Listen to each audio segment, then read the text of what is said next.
the default approach is I need to update states, so I'm just going to update states. But then the problem becomes, why did the state update? And that typically becomes very hard to trace. So events provide the why. Hi, and welcome to PodRocket, a web development podcast brought to you by LogRocket.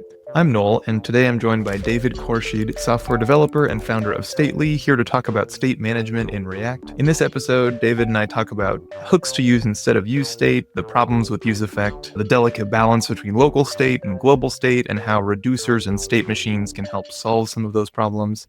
So here's the episode with David. Welcome to the show, David. How's it going? Hey, great to be here. Thanks for having me. This talk is an interesting one. There's kind of two main components. I think that the first you're kind of addressing kind of foot guns people run into, or problems. This problem state people get into, where there's all these there's all the state flowing through an app, and it's hard to figure out when renders are happening and what's triggering them, and these loops and all this stuff. Then you kind of get into some ways that can be solved.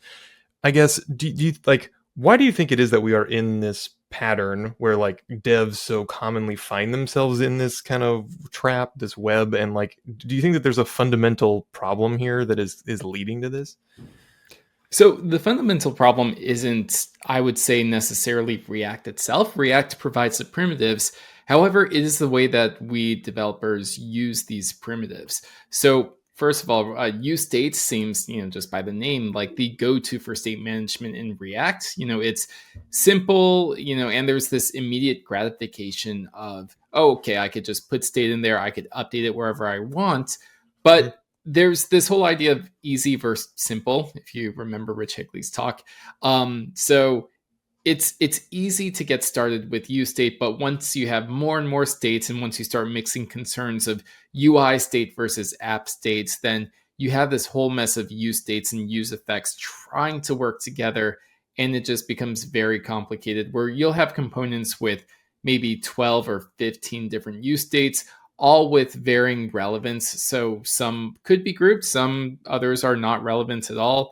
And it just becomes very hard to untangle once your app gets at a larger scale. You go into some kind of patterns here that can be used to help solve various cases wherein a dev might end up in one of these kind of pitholes. But I feel like there's almost a fundamental tension here in that useState feels like the simple base case. It feels very functional, it's very localized, it's easy to reason over. So then I feel like almost historically it was almost like there was, back in the day, it was put everything in external state management and then bubble things out from there. But then there were pitfalls with that, where then it was okay, but now I've got to kind of know where everything that's calling a function that may end up mutating this global state. So that's kind of tricky too. So there was this push and pull of simple local state, and then pushing things up to global state with some management. And it feels to me that it's hard to kind of prescribe something simple, to point developers down one path or the other. Do you think that there is a good kind of barometer that devs should be looking for on when things have gotten so tricky that local state management and passing props up and forth or back and forth that has become a problem? There is a balance. So there's, use states and use effect and all these hooks, they exist for a reason, and they solve very real problems. And that's not to say that, oh, you should be putting all of your state in some external state management library or lifting it up to context with use reducer or any other sort of blanket statement like that. I would say that, for example, use state is very useful for UI facing states. So the states where it's controlling how your components render visually, things like derived states and things like that. However, there are also use cases where that just becomes very complex. So I think that it sort of become an anti-pattern to just use states pretty much everywhere, and it creates a lot of complexity. The common thread here is often in these other alternatives you go through, you're talking about grouping related data and putting things in the query string.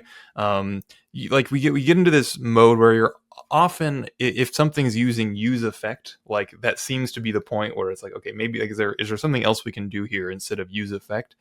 Do you notice that at all? Do you feel that it's the case, like if there's a lot of effects happening, that's usually an indicator that something may be amiss in like the design of a component? For sure. Some of the hardest to debug problems is what I call a cascading chain of use effects. I talk about state machines a lot, so I call this specific pattern a Rube Goldberg machine, where Yeah. I'm sure you're familiar. It's like one thing triggers another thing, which triggers some downstream thing, and then all of a sudden you have a very hard time debugging what caused the change in the first place. Hmm. And so that chain is just a prime example of the kind of complexity caused when you're just trying to manage everything, including side effect management and complex app logic with both the use states and use effect. At least personally, I've found that like if I'm at the point where I'm in use effect and that effect is triggering any further state management, I'm usually like, okay, now I'm in like the danger Exactly. zone. But I often don't know which kind of like where to go from here, and I end up just kind of going for a global store usually with some like mutation that can then bubble out more easily. Is that what you find yourself most often reaching for, or is it kind of like it depends on the situation a little bit more? It depends on the situation, but also there's a big thing that I feel a lot of React developers miss, because as developers, our go-to is just, okay, which tool is right for this job? Okay, use state is not working. Maybe we'll use a different hook, or we'll use a third-party state management library. But I really encourage developers to actually instead step out and think about how your state should be modeled in the first place. So Mhm. first determine where is your source of truth. And depending on that, like whether it's from the database or even from the URL, which is sort of a big concept I talk about in my talk, where the state might not actually need to live in memory, but can actually live in the URL.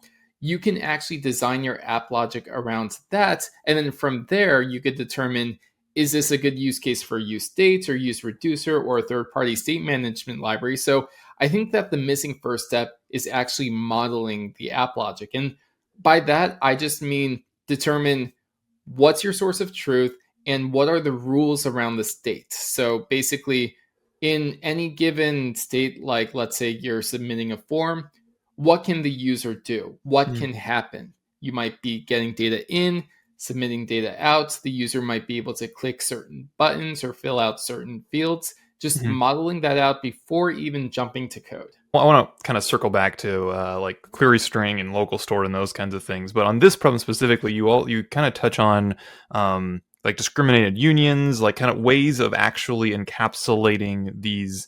Um, I don't want to overload our terms here, but these kind of like complex states of being that like a given component can be in, that we all like often end up kind of trying to mangle together and like suspend across several variables. Mhm. Can you go over that a little bit briefly, and like what are the kind of key, or what are the primitives there that like may be helpful to kind of capture that complex state that's living across multiple variables in certain components? Yeah, so discriminated unions are great. It's probably one of my favorite type features, or TypeScript if you're using TypeScript. With a discriminated union, you could essentially say that an object is discriminated based on a single property. And for example, that property can be status. So I'll give you an example. Let's say that the status is loading, like you're Mhm. loading a form, or the status is idle, success, error, or maybe it's referring to a specific page.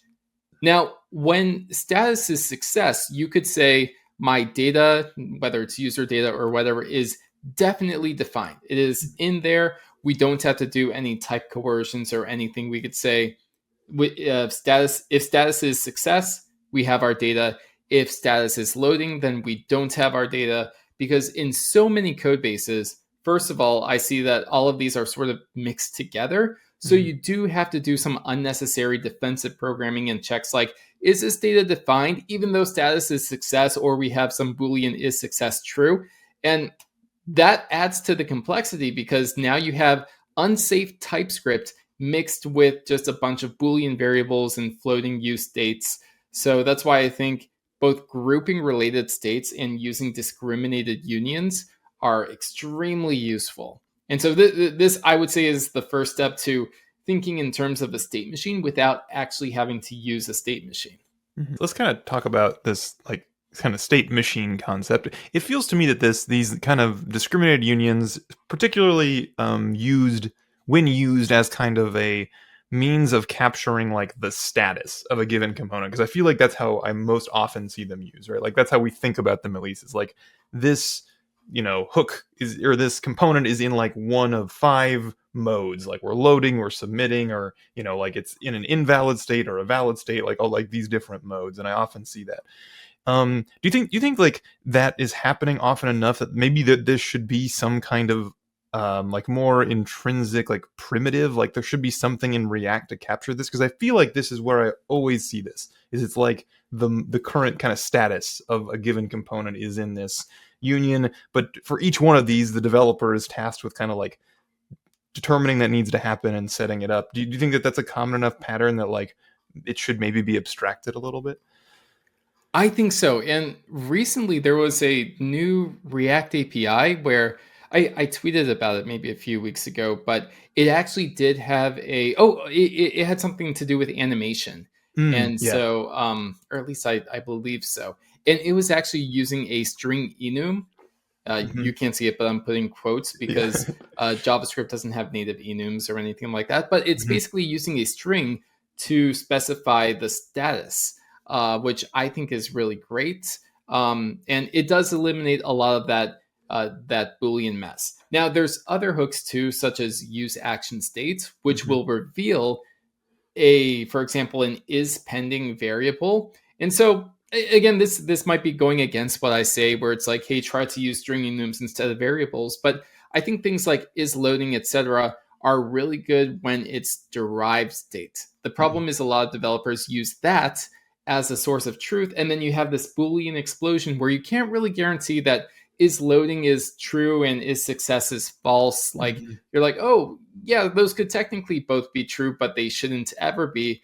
With Mhm. string enums and like these discriminated unions, you could actually prevent those from ever happening. So, do I think it should be built into React? I think that React is on that path already, which is good. Yeah. And there's libraries too, like React's Query, that also have like this status that they reveal. I Mhm. mean, you could still use is loading, is pending, etc., but they also reveal a status string enum that you could use as well. On that note of like the direction of React, do you think that React server components help solve this problem? Because in your talk you go over how like there's the kind of an intrinsic state layer added there. But like it almost feels to me like this is just kind of like another layer, like that could be kind of going wrong, or adding to this kind of like web of state and rendering and all this stuff. Do you think React server components make this simpler or more complex? When we look at how React developers typically fetch data with use effect and stuff, that alone contributes to a lot of complexity because they think, oh yeah, we could just shove it in the use effect, have 3 or 4 use states managing the data, whether it's loading, etc. And you could imagine just all that boilerplate, just how many lines of code that adds to a code base. So with React server components, that eliminates so much of that complexity already. You have suspense. So, yeah, you do have this innate way of saying this data is loading because, we have a suspense boundary. We could show a spinner or something. Mhm. And, this data is loaded from that server component. So we could actually show that data on that component. So I think just for the simplicity alone of being able to load async states before a component is rendered to the front end. It's extremely useful in that regard, and it does eliminates a lot of those state management problems that comes with async data. Are there any new kind of state management problems that you've encountered in particular that server components introduce by virtue of having this like a page kind of rendering in 2 places or in the server and then having to be dealt with in the front end? So I think server components are very good for that initial, I need to get data and show it to this component. However, when it's actually needing to fetch more data, then that's where it does get a little bit tricky. There's some framework specific APIs for that where you could, for example, revalidate a page, etc. But um, I'd like to say that like when you're doing things such as async data, that's like a one and done type of thing. Yeah. But that's not always the case when it comes to dealing with async data we might, for example, try to subscribe to something Right. or get things over time. And Mhm. it's like, and that's why we have to sort of invent solutions for things like a lot of people are building AI powered chat apps. And so that has to stream data in. But Mhm. even besides that, there's a whole host of other problems where we have to, subscribe to something periodically or sync some local state with some external states. And then, that just gets really tricky. So server components definitely do not solve for that. But for that major use case and very common use case of you need to load data and show it, it's really great for that. I'm thinking of cases here, yeah, where there's like some kind of list initially loaded, and then on the client we're like adding more items over time, and then there's maybe like Yeah. some filters and stuff that you're like trying to apply to the server load on first load, and then also the client load on subsequent loads, and like those are maybe in a parent component that you're like trying to keep in state, like or in sync over time.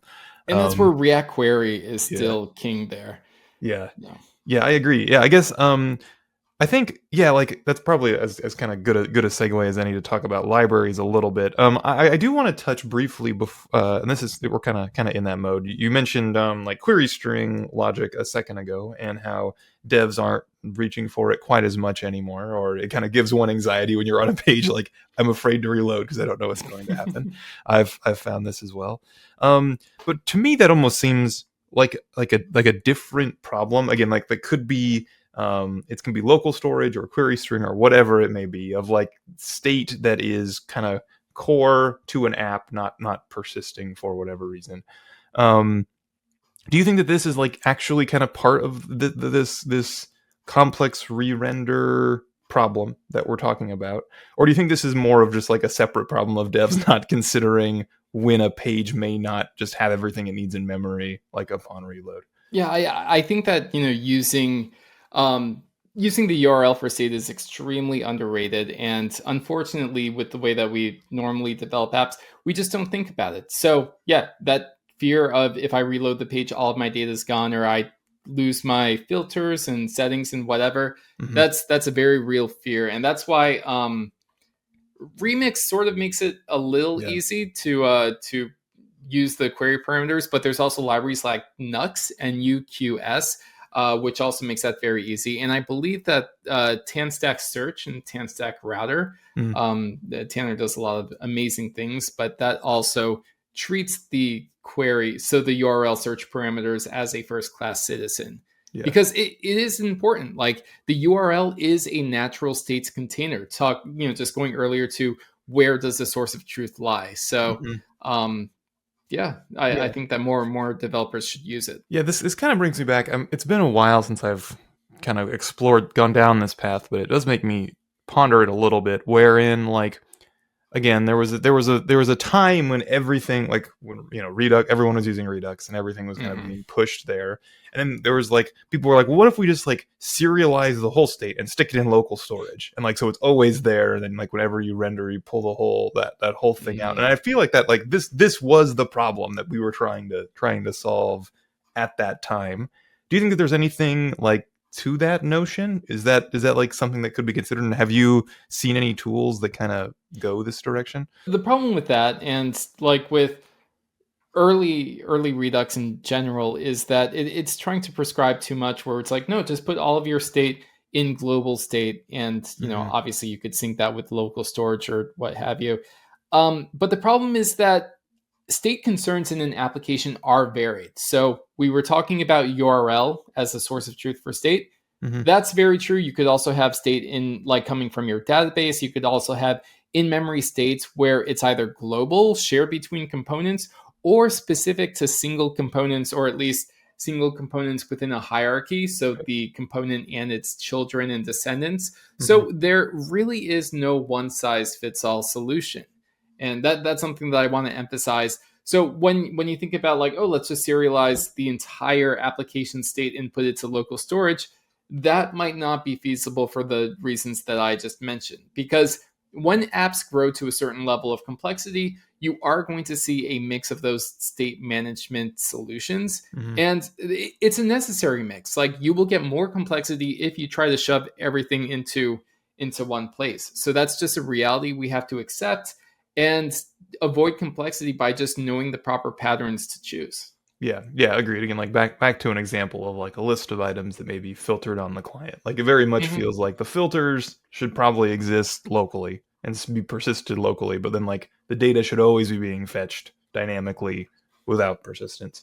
Do you think that there is some kind of or maybe have you encountered any libraries or thought about this problem wherein like it's easier to store state kind of in the query string or in local storage or wherever it may be, so it's like not, I guess, so it's kind of always more of a like a that property of having it persist is a little bit more top of mind versus something that has to be kind of like consciously considered by the dev every time new state is added. Nux handles this problem nicely, where I mean, it's not automatic. You're essentially replacing useState with useQueryState, Right. but I would say having that explicit is going to be a good thing anyway, because the problem with making it implicit is that you might have state that you don't want to show up in the URL or hidden state or something like that. And then now you have to provide options for filtering that down. So I prefer to be more explicit, where this used to be sort of a hot take or against the grain sort of way of thinking in the past, where it's like, why write things verbosely, why write things explicitly when I could just have the library do all of its magic for me behind the scenes. But nowadays, with AI powered coding assistance, it does all that boilerplate for you, and it is better to see those explicit things up front. So, replacing useState with useQueryState, Hmm. adding things to local storage when needed, knowing exactly what's going in and coming out of local storage, than just having some library magically abstracted away as a black box without you ever knowing what's going in or out. I think like explicitness and devs seem to be minding it less and less. Um, Mhm. let's talk a little bit more about this kind of just third-party state libraries in general. I feel like we've kind of been dancing around this a little bit. Um, so again, like I feel like this was almost easier before. Again, like when there were fewer options, I feel like there's a lot more kind of players in this space now. Is there like when do you think devs should be kind of considering that using a library at all versus to your prior point, where it's like, just make it explicit, build it yourself? Like, how do you kind of weigh those two options? Like when do you recommend devs reach for a library? There's a spectrum. Of course, you start with useState for local states and component specific state. And then once your logic has more specific rules to how the state should be updated, that's where use reducer comes really, it comes into play really well. Hmm. And then if you need to share that state, now you might be considering, okay, let's put use reducer into context so Hmm. that it could be spread between multiple components. But then number one, you're sort of writing a lot of boilerplate and probably reinventing a few wheels. And secondly, you have performance issues too. And Hmm. so this is what libraries solve. And sure, there might be a lot of options. In fact, I contribute to some of them. I have XState and a newer library called XState Store.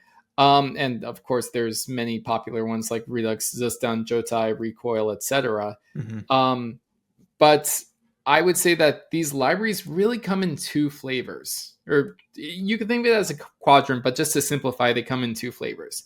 The first one is direct state updates. So these are state where you could just update it directly. There's no rules. It's like Hmm. Jotai, just update the variable directly, have that propagated everywhere else. And then there's the indirect state updates where it's basically event or message Hmm. based. Yep. Essentially, you're providing an intent. You're like, or an event. So the user submitted the form, the user changed this field, etc. Hmm. And then based on that, you're not directly updating state. Instead, it's indirect, and the logic within the store says, okay, given this event, I know how to update the state according to my rules.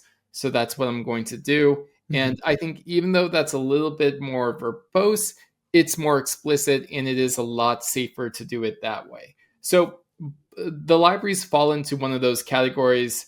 And yeah, so I would say just choose the option that is, most comfortable for your team, something where everyone can agree, how to use it properly and be most effective with it. Yeah. I feel like there's kind of two things, two I don't know, data points that kind of weigh into that decision is like usability and like the shape of your app, and also performance. Like, have you found that there's like either of these kind of options, one that's more like reducer like, where there's a function that's explicitly defined by the store, versus like directly mutating it where needed? Do you find, have you found either of those are more performant or lead to performance issues? It really depends on how you use it. So with the store-based approaches, you have to use a selector. And the selector is basically just grabbing a slice of that state. And then Hmm. you might need to use comparators because let's say you're filtering a list. That identity is going to change every single time. So now you have to have a better way of saying like either memoizing that results based Yeah. on the parameters for selecting it or for filtering it, or using a comparator or something like that, like shallow equal, something Hmm. like that. So there's that consideration when using stores, but with atomic states, so a state based on signals or atoms, you sort of have that automatic, since they deal with much smaller pieces of data. You sort of have that atomic, like just performance benefit where only something that cares about that specific atom is going to update, even though other atoms might be changing, because you're not changing a large store. Instead, you're changing individual pieces of data that you could individually subscribe to in a fine grained way. So it's not that one is faster than the other. It's just that one requires more manual tuning for performance, whereas the other one deals with smaller data, so it avoids that problem. But Hmm.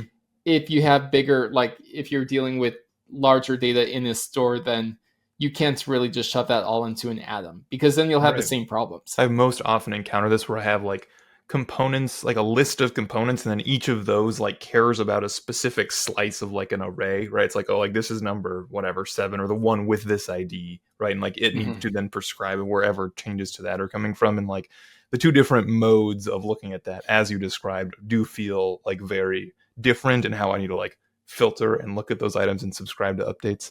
But I think that you put it nicely there, and kind of that is the part of it that you, thinking about how you actually like filter and look at the data, I think is the thing that dictates probably which one of those two paths is going to be kind of less painful for you to like use long term, and then figure out how you want to mutate it from there.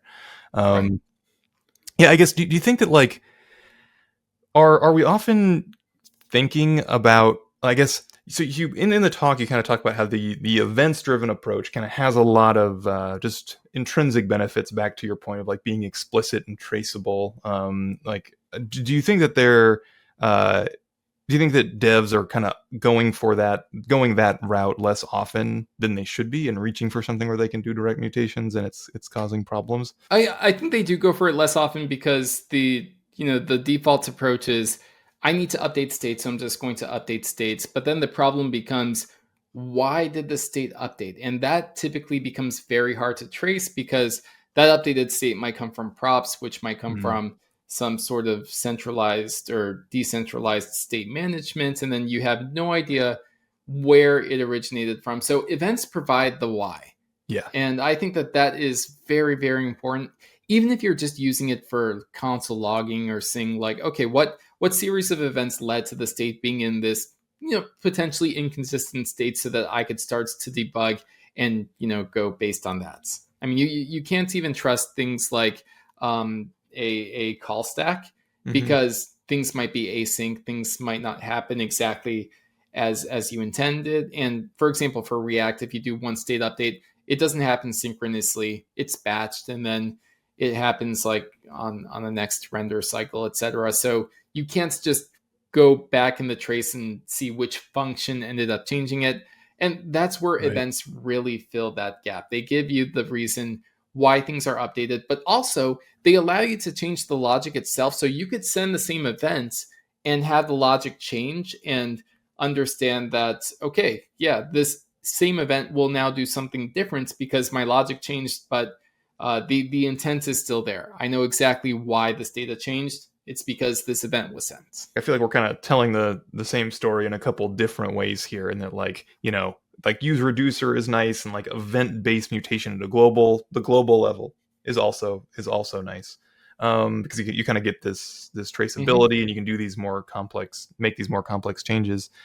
But part of me is I think it's interesting that I feel like when we were in the old like class-based React, like this was kind of like that was kind of the thing you just did. Like that was kind of how you Right. always tended to reach for. Do you think that this is like was less of a problem before, and we've kind of painted ourselves into a corner a little bit with like, useState and that being the hook that is the default? I think it was somewhat less of a problem because, man, I remember way back then, you used methods for all of these Right, updates. exactly. And Yeah, so it was a methods, function. Yeah. yeah, methods are essentially those events in a way. And again, Mhm. I'm putting hand quotes because you could sort of conceptually think of them as the same sort of intent driven thing where Yeah, you say I want to do this, exactly. and based on your centralized logic, you would either change the state or do something else, or maybe reject that, just whatever. So yeah, it was less of a problem, and hooks unfortunately do make it a lot easier to just directly update the state. If you were like redesigning React today, or were in those rooms when the hooks were being discussed, would you have advocated for something different, or would there be any kind of subtle changes to how that state management kind of was, prescribed? I don't know how much I would change. Like, I I mean, I really like, for example, the way that Solid does things with signals. So Hmm. if I wanted to really allow developers to have individual pieces of state that could be changed from anywhere, then I would definitely use more of a signals approach, because it's just a really good use case for it, and you avoid a whole class of performance Yeah, issues that way. right. But for things where you do want that indirect state management, you want that centralized logic, I would move closer to something like Svelte stores. And I Hmm. know that React is considering this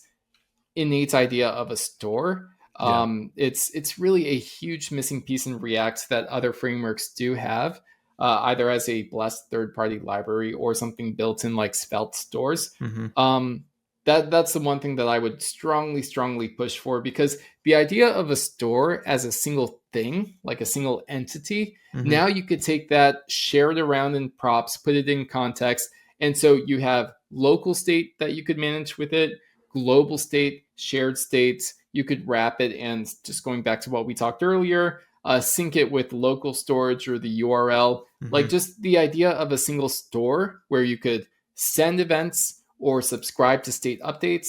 It's extremely useful, and that's something that I would have pushed for more. I feel like the React team had, like they were thinking about this at the time, right? Yeah, But I have to assume that it was kind of like, if devs need it, we have like external libraries they can reach exactly. for it. And I kind of see the decision both ways, but part of me always felt that like the reason, and I don't have any data here, just kind of this was just a vibe, was that like the idea was that less and less data would need to be kind of pushed up and shared in like this whole global state object, and like that was kind of an anti-pattern. That was what I was alluding to with like my very first question when you and I first started talking. Do you, I guess, do you think that like was a thing? Like I just really felt like everyone was like, there was a moment everyone was like, put everything up in the global because we're going to need it, and then there was like, oh no, this is also a problem. Everything should be as localized and like functional feeling as possible. Did you feel like there was ever that tension there? Did that was that kind of, or am I inventing this whole history in my head? No, you're absolutely right, and it's sort of a pendulum swing. There is the idea of all states should be, local and atomic and whatever, and just like very small pieces of data being represented in individual use states or whatever. And then Hmm. there's this whole idea of, no, you should have this single global store that's shared with everything. But the real answer is in the middle. So first of all, having a single piece of global, or single place for a global store is not Hmm. really realistic, just because there's multiple sources of truth. Hmm. Again, we talked about the URL, the database, and then even different concerns within the app. So let's say you have an e-commerce app. The cart is maybe one concern. The Right. items are another concern. The payment details are another concern. You can't just shove that into a single reducer made of multiple combined reducers and treat it as one object, because like you know that's just not reality, and you're going to make things more complex that way. So in reality, it's in the middle. So you have probably multiple stores, you have some component local state, you have URL-based state. Like I said earlier, you have states coming from everywhere. As a dev, I agree that it does always feel like a balancing act. I feel like most people practically like kind of feel that as well. Is there, I guess, when you're looking at these kinds of things, and like working on the tools that you work on, how are you kind of balancing that, like the pendulum of like modern opinion on maybe how much should be global versus local, compared to like what you think is actually the correct kind of architecture to generally prescribe to users of like the APIs of the tools that you're working on? So the trick is modeling. It's not a specific tool. It's not even doing things specific to the framework. It's basically diagramming things out, and they don't necessarily need to be visual. Yeah. I like thinking about things in three ways. First of all, the data. So you could think of it like an entity relationship diagram. Like, what is the data that I'm dealing with? How does it relate to each other? Like, if I have a, like a to-do app or something like that, where do all of these to-dos belong? How are they grouped? What are the properties of each, etc.? And then there's the, the sequence diagram that I would think up of, like, okay, what are the external parts of my application that need to communicate with each other? So I might have like a to-do service or an authentication service, and thinking about what are going to be my fetch calls, etc. for that. And then of course there's the state machine, which just tells me, I know it seems, especially if you're not familiar with them, state machine seems like such a scary term, but it's just, think of it as a single container of logic that tells you how your state should update. And that's pretty much it. You have states, and then you have events that can update the state. And that's all there is to it. So thinking about those three things, you begin to separate your data and the services that you communicate with. And then from that data, you derive, okay, this is the derived state that I need from that data that I have to show in my UI. And then you can make those clean separations where your derived state lives in the components, your ephemeral local state lives in useState, and then things that might be shared concerns can be in useReducer or a third-party state management library, and then things that might need to communicate with services or where the source of truth is elsewhere can be done with things like server components or use query or even the URL as states. Do you think that this I don't know, demystification or trying to make it sound less scary of like the concept of state machines, is that part of your kind of value prop with Stately? It is, because I like to present Stately as a tool for thinking, not a tool for, oh, you should be doing everything with state machines. Like, it's just, it allows developers to have that aha moment of, oh wait, like my app logic can be mapped pretty visually to these boxes and arrows or states and transitions, and I could clearly see the different paths that a user could take throughout my app. I could see that when I'm in this state, users should only be able to do these things. When some part of my app is in this state, only these things can possibly happen, and this is how the state is updated when those things happen. So it's just a clear visual mapping of what can happen in the application, where developers might not be thinking about it or might just be waiting for a bug report from the QA team that they got into an impossible state, and that's something that you want to avoid ahead of time. I want to ask one more question on if there's anything you'd like to see in kind of state management React 20. Like, is there anything fundamental you'd like to see as kind of like a next step or generally the path forward just for this kind of state with React conversation? Yes, I want to see first class support for stores. React has useSync external store, but then they have sort of a you're on your own, figure it out yourself way of implementing it. But I really want them to have a first class way of doing that. Cool. All right, so I'm going to get into our lightning round questions proper here. Server components, overhyped or the future? I think they're the future, but with growing pains, they solve a lot of real problems. But the mental model shift is the challenge, not specifically the technology. Nice. Yeah, agreed. Do you trust AI generated React code? For implementation, yes, but for architecture, no. It's great at boilerplate code and not so much at other stuff. It's like a really powerful junior developer. Yeah, for sure. Is there one React feature you wish more devs understood? Yes, I would say use reducer. It's one of those ones where it's like, let's shy away from it, let's not use it, but it's very useful when it's necessary. Yeah, agreed. I feel like it's one of those things, kind of like just getting state, or like actually just having derived state in the render. Like it can save so much Yeah, pain, or at least delete a lot of code. Like we just don't need all this logic here. exactly. We can just do the thing. Okay, cool. How do you feel about context for state sharing? Is it a necessary evil or a solid tool that should be used? It's a solid tool used badly. I mean, it's great for dependency injection like themes, auth configuration, stuff Mhm. like that. But it's terrible for when you're frequently changing the state. But again, React doesn't really prescribe a blessed way to do that. So that's why I'm waiting for stores. And context is that unfortunate necessary evil for dealing with global stores right now. Mhm. Hopefully that changes in the future. Perfect. Cool. All right. That's all I got for lightning round questions. Is there anything else you wanted to leave off with here, David, or do you think we've covered most of what we wanted to chat about? Yeah. So if you don't know, I'm the creator of XState, which is a state state machine state management library. But I also recently created XState Store, which is very close to Zustand, or you could think of it like a better used reducer. Mhm. But also Jotai, because it does have those atomic based state updates if you want to use that. And so this is something where I really think that if developers want something simpler than XState, they should check out XState Store.